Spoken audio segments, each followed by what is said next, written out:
When most people think about net worth, their minds immediately jump to billionaires like Jeff Bezos or Warren Buffett sitting on mountains of cash. But here's the thing that might shock you. The average person's net worth numbers are probably nothing like what you'd expect, and they reveal some pretty uncomfortable truths about where most of us actually stand financially. My name is Nick, and I help people understand the real numbers behind personal wealth and financial independence.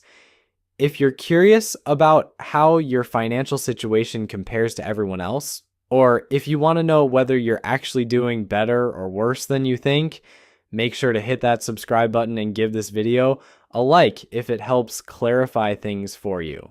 Now, before we dive into these numbers that might make you feel either surprisingly good or slightly uncomfortable about your financial position, we need to clear up a massive misconception that trips up almost everyone. When people hear the term net worth, they immediately think it's about how much money you make each year. Wrong. Your salary could be $200,000 annually, but if you're drowning in debt and living paycheck to paycheck, your actual net worth might be close to zero or even negative. Net worth is beautifully simple in concept, but reveals everything about your true financial health. Take everything you own that has value, subtract everything you owe to other people, and what's left is your net worth. Sounds easy enough, right?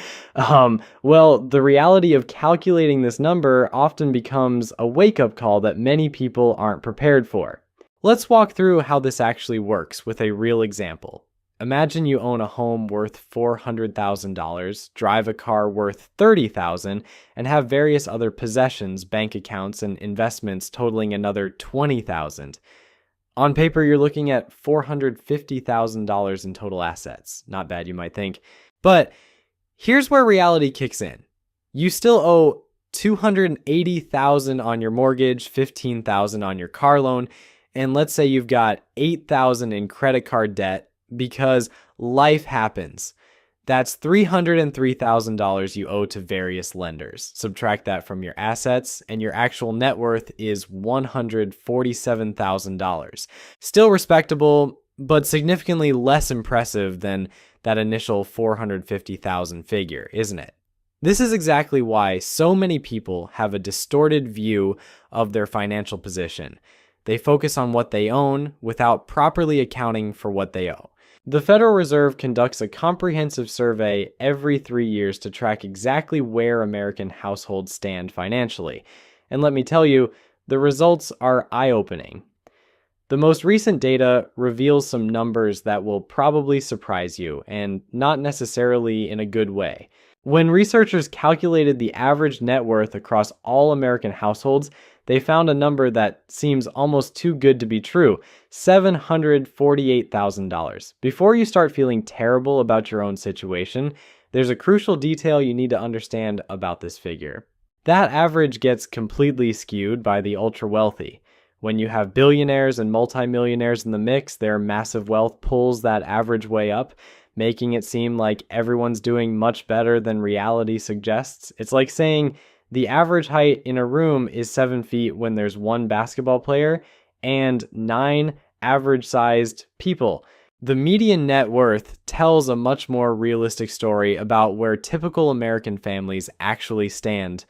The median is the middle point where half of households have more and half have less, and that number is $121,000. Still a decent amount, but far more achievable and representative of what regular people are actually working with. Now, here's where things get really interesting and probably more relevant to your actual situation. These numbers vary dramatically based on age, and the patterns reveal some fascinating insights about how wealth typically builds over a lifetime. If you're under 35 and feeling like you're behind financially, the data might actually make you feel a lot better. The median net worth for households where the primary earner is under 35 is just $13,900. Yes, you read that correctly. Less than $14,000. This makes perfect sense when you think about it. People in their 20s and early 30s are typically just starting their careers, often dealing with student loan payments, and many haven't yet purchased a home or had time for investments to grow significantly. They might be spending money on establishing themselves professionally, building their careers, or simply figuring out what they want to do with their lives. There's another factor that dramatically impacts these numbers, and it's something many people don't fully appreciate until they experience it themselves. Homeownership creates a massive divide in net worth statistics. According to the same Federal Reserve data, homeowners have a median net worth of $255,000, while renters sit at just $6,300. That's not a typo. The difference between owning and renting creates a wealth gap of nearly $250,000. This happens because homeowners are essentially forced to save money through their mortgage payments, building equity while their property potentially appreciates in value. Renters, on the other hand, are essentially paying someone else's mortgage without building any equity for themselves. As people move into their mid-30s to mid-40s, the median net worth jumps to $91,000. This increase makes sense because careers are becoming more established, incomes are rising, and many people in this age group have purchased homes and started contributing to retirement accounts more consistently. But even at this stage, many households are still struggling with competing financial priorities. Kids are expensive, mortgages are substantial, and the temptation to upgrade lifestyles as income increases can prevent significant wealth accumulation. It's the age where many people start feeling like they should have more saved, but are still figuring out how to balance current needs with future planning. The 45 to 54 age group sees more substantial progress, with median net worth reaching $168,000. By this point, many families have been paying down their mortgages for years, their earning potential has likely peaked or is approaching its peak, and hopefully retirement planning has become a more serious priority. However, this is also the age where lifestyle inflation can become a real wealth killer. People start feeling like they've earned the right to nicer cars, better vacations, and upgraded homes. While there's nothing wrong with enjoying the fruits of your labor, these decisions can significantly impact long-term wealth building if not managed carefully. The 55 to 64 age group reaches a median net worth of $212,000, representing steady but not dramatic growth from the previous decade. This is typically when people start getting serious about retirement planning because it's no longer some distant concept, but a reality they'll face within the next decade. Income often begins to plateau during this period, and some people start working fewer hours or taking on less demanding roles. The fortunate ones in this group are seeing their investments compound significantly and their mortgages approach being paid off completely. Others are realizing they haven't saved nearly enough and are scrambling to catch up. When people hit the traditional retirement age of 65 to 74, something interesting happens with the numbers. The median net worth reaches $266,000, which represents only a modest increase from the previous age group. This might seem puzzling at first, but it actually makes perfect sense when you think about what's happening in people's lives at this stage. So as many folks are transitioning out of their peak earning years, some are starting to draw from their retirement accounts rather than contributing to them, and healthcare costs are beginning to creep up in ways that can genuinely surprise people. It's like finally reaching the top of a mountain only to realize you now have to carefully manage your descent. Here's where the story takes an interesting turn that most people don't see coming. The 75 and older group actually sees their median net worth drop to $254,000. This is the first and only age group where the numbers actually go backward, and before you panic thinking this means financial disaster, let me explain why this isn't necessarily a bad thing. Think about it logically. At some point, you're supposed to spend the money you've accumulated over your lifetime. What's the point of hoarding wealth if you never get to enjoy it? Many people in this age group are finally taking those dream vacations they postponed for decades, helping their grandchildren with college expenses, or simply living more comfortably than they did during their wealth accumulating years. The key word here is balance. There's a difference between strategically using your wealth to enhance your golden years and accidentally outliving your money because you didn't plan properly. Nobody wants to be the person who's 90 years old and still working at the grocery store because they ran out of funds. Now, before you start comparing your net worth to these numbers and either feeling smug or spiraling into financial anxiety, let me share something that might completely change how you think about this whole concept. Net worth, while useful, doesn't tell you the complete story about your financial health or when you might achieve true financial independence. Consider this scenario. Someone has a net worth of $5 million, which sounds incredibly impressive until you learn that $4.5 million of that is tied up in an enormous mansion they can't afford to maintain. And they're still working 60-hour weeks to cover their monthly expenses. Meanwhile, someone else has a net worth of just $300,000, but it's all invested in income-producing assets that cover their living expenses, allowing them to retire comfortably. Who's in the better financial position? The millionaire who's house rich but cash poor, or the person with less total wealth but complete financial freedom? This is why focusing solely on net worth can sometimes lead you down the wrong path. What matters more than your total net worth is understanding the relationship between your passive income and your living expenses. If your investments, rental properties, or other income-generating assets produce enough money to cover your bills without you having to work, you've achieved something far more valuable than just hitting an impressive net worth number. This is where most people get their priorities completely backward. They become obsessed with accumulating assets and reaching specific net worth milestones, but they never stop to ask themselves the more important question: how much passive income do I need to live the life I want without depending on a paycheck? Let's say your monthly expenses are $4,000. If you can generate $4,000 per month from investments, rental income, or business profits, you're essentially financially independent, regardless of whether your total net worth is $500,000 or $5 million. Obviously, having more provides greater security and options, but the fundamental freedom remains the same. So, how do you actually improve your position and potentially surpass these median numbers? The strategies aren't particularly complicated, but they do require discipline and time to work their magic.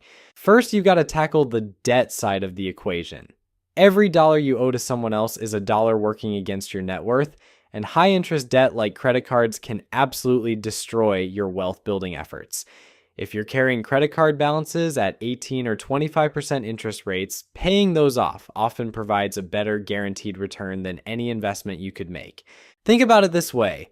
Paying off a credit card charging 20% interest is equivalent to earning a guaranteed 20% return on your money, which is better than what most professional investors achieve consistently. Yet people will keep credit card debt while trying to pick winning stocks, which is like trying to fill a bucket with a massive hole in the bottom. The second strategy involves redirecting money toward assets that actually grow in value over time. This means investments like stocks, real estate, or businesses rather than things that depreciate like cars or gadgets. The wealthy understand that every dollar should ideally be working to generate more dollars, creating a compounding effect that builds momentum over years and decades. Here's something most people don't realize about wealth building. The first $100,000 is brutally difficult to accumulate, but it gets progressively easier from there. When you only have a few $1,000s invested, even great returns don't amount to much in dollar terms. But when you have 50 or 100,000 working for you, those same percentage returns start generating serious money that accelerates your progress.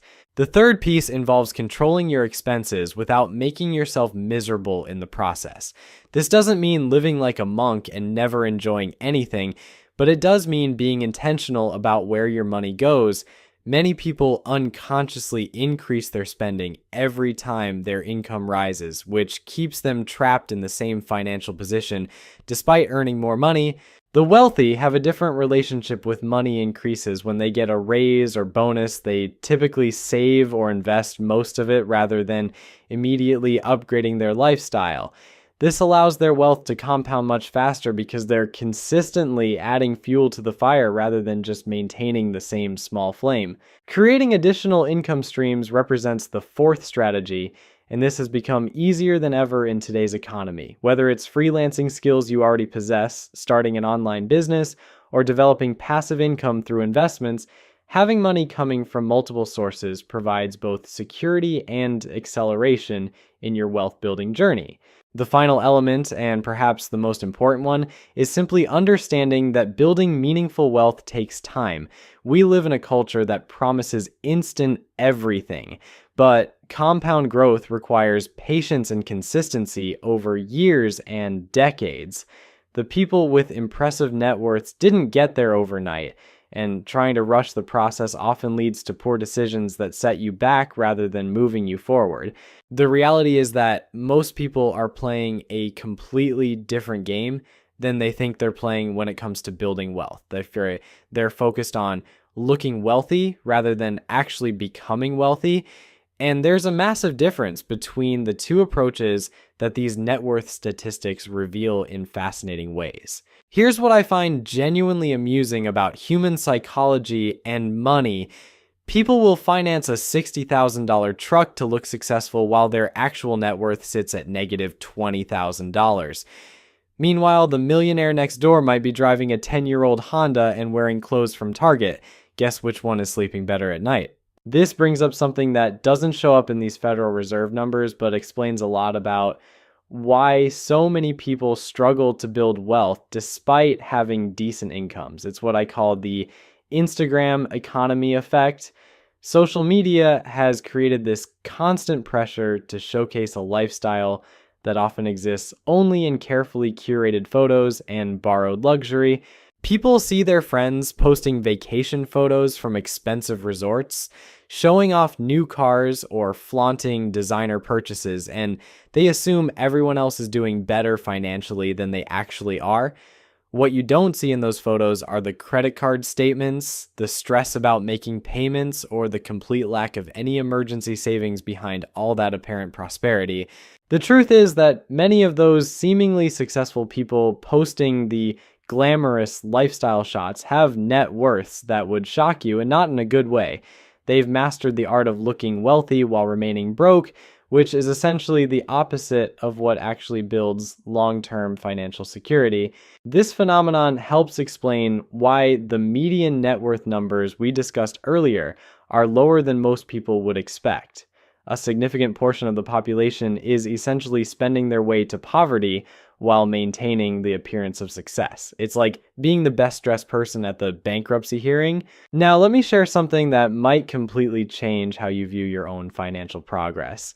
These median numbers represent where people actually are, not where they should be or could be with better financial habits. If you're consistently saving money, avoiding high interest debt, and investing regularly, you're already ahead of a massive percentage of the population regardless of your current net worth.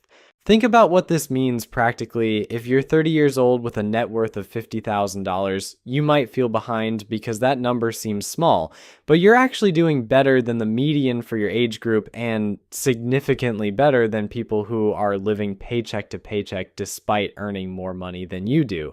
The psychological aspect of wealth building is something these statistics can't capture, but is absolutely crucial to understand. Building wealth is largely a mental game that requires you to think differently about money than most people around you. It means saying no to purchases that would make you look more successful today in order to actually become more successful tomorrow. Here's where things get really interesting from a practical standpoint. The gap between different age groups reveals exactly when most people start taking their financial future seriously, and it's usually way later than it should be. That jump from the under 35 group to the 35 to 44 group tells a story about people finally waking up to reality. By their mid-30s, most people have experienced enough financial stress to realize that hoping everything will work out isn't actually a retirement plan. They've probably had a car break down without having money to fix it, or faced some other expense that made them realize living without savings is essentially financial Russian roulette. But here's the frustrating part that these numbers reveal. Even when people start getting serious about building wealth, they often make the same mistakes that keep them from reaching their potential.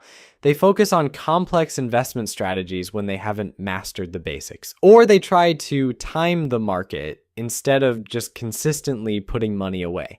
The people who actually build substantial wealth do boring things consistently over long periods of time.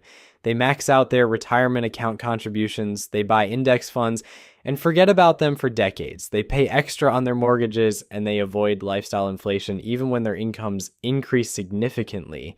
It's not glamorous, it won't get you any likes on social media, and it definitely won't impress anyone at parties, but it works with mathematical certainty if you stick with it long enough.